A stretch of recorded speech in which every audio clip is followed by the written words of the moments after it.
السلام عليكم حبايبي، يا رب تكونوا طيبين ومن ربنا قريبين. نبدأ بالصلاة على الحبيب. النهاردة هنعمل مع بعض طريقة الفراخ المندي بطريقة جميلة جدا.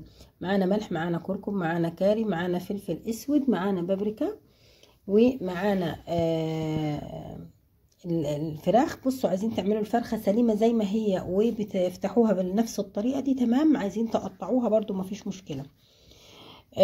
معانا بشرة بصلاية واخده المية بتاعت البصلة دي. مش عايزين تحطوها، ما تحطهاش، بس بتدي برضو ريحة حلوة قوي قوي في التتبيلة يعني.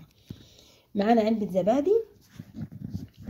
هنحط علبة الزبادي في طبق عندك كده، وتضيفي عليه كل البهارات بتاعتنا، التوابل اللي احنا حاطينها دي. مية البصل، بصوا حاجة صغننة كده يعني، ما حطيتهاش كلها. ودي معانا كل التوابل، بس يعني معلقة حلوة كده من البابريكا عشان تديها لون كمان الأحمر يعني. ومعانا ربع كوباية، لو عندك زيت زيتون حط زيت زيتون، ما عندكيش حط الزيت اللي عندك. وهنقلبهم تقليبة حلوة قوي قوي كده مع بعض، وهنتبل بيها الفراخ. لو عندك عايزة الفرخة سليمة حطيها سليمة زي ما هي. اقسميها كده، افتحيها بالنص وخليها ماسكة بعض وحطيها. ولو عايزة تعملي كده برضو وراك وصدور لوحدها مفيش مشكلة. هنتبلها من بره ومن جوه حلوة قوي عشان تدخل التتبيلة في الفتحات اللي احنا عملناها وتتبل حلو وتشرب من التتبيلة دي. ممكن تسيبيها ساعتين، ممكن تعمليها وتبيتيها مفيش مشكلة. خليها بس يعني هي لو قعدت ساعتين حلوة قوي. هنجهزها كده تمام. وبعد ما اتبلت ندخلها بقى بعد ما خدت لها ساعتين كده. ولو الوقت عندك مستعجلة ممكن تخليها برضو ساعة، يعني حسب الوقت اللي متاح عندك، بس يعني حاولي ان انت تخليها شوية في التتبيلة. معايا هنا معلقة زبدة حلوة كده مع معلقتين زيت، وحطيت هنا حتة من عود القرفة، وحبهان للأسف ما عنديش صحيح، حطيت المطحون. ومعايا البهارات بتاعت الكبسة هنحطهم كده. بصوا، مش السمنة او الزبدة يا دوبك كده، مش بتغلي قوي يعني عشان ما تحرقهوش، بس ريحته كده تطلع.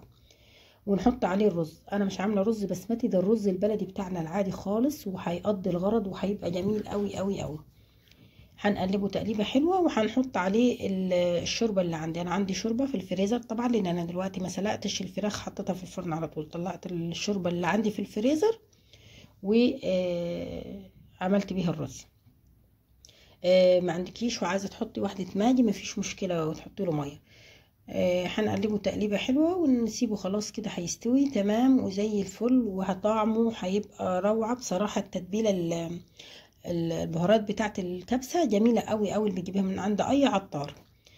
الرز طبعا استوى، ما خدش وقت، والفيديو اصلا مش طويل. وطبعا شايفين شكل الفراخ، الريحه رهيبه رهيبه، اللهم بارك. شايفين المنظر عامل ازاي؟ فراخ المندي بطريقه كده عايزه اقولك جميله جدا وسهله.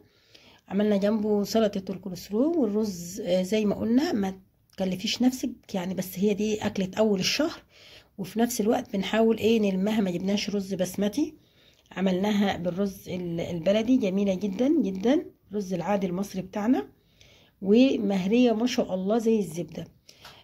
فضل الله ليس امرا. ما تنسوش تصلوا على الحبيب، الصلاه على الحبيب عليه افضل الصلاه والسلام. ما تنسوش اللايك. انتوا بتتفرجوا شايفين مهريه ازاي؟ شايفين استوت وبقت زبده. حاجه عايزه اقولها، لو انتوا مش هتحطوا عليها الورق الزبده من الاول، ورق اللي احنا بنحطه وبنستخدمه في الاكل، الورق الالمونيا، سيبوها تاخد لون وبعدين غطوها. يعني انا الاول دخلتها خدت لون وكانت لسه ما كملتش السوا، وبعدين غطيتها وسبتها تكمل هي ومتغطيه عشان ما تتحرقش. الشكل جميل والريحه اجمل. فضل الله ليس امرا. ما تنسوش اللايك لو وصلتوا لغايه هنا. يا رب الوصفه تكون عجبتكم. ما تنسوش تدعوا ربنا يشفي مرضانا ويرحم موتانا ويصلح احوالنا، اللهم امين يا رب العالمين. شكرا لكم حبايبي، وشكرا لمتابعتكم. يا رب الوصفه تكون عجبتكم. الصوص اللي طالع منه طبعا حطيناه على الرز وحطيناه على الفراخ كده، والريحه جميله جدا والطعم رهيب. جربوها. شكرا لكم حبايبي ولمتابعتكم. والسلام عليكم ورحمه الله وبركاته.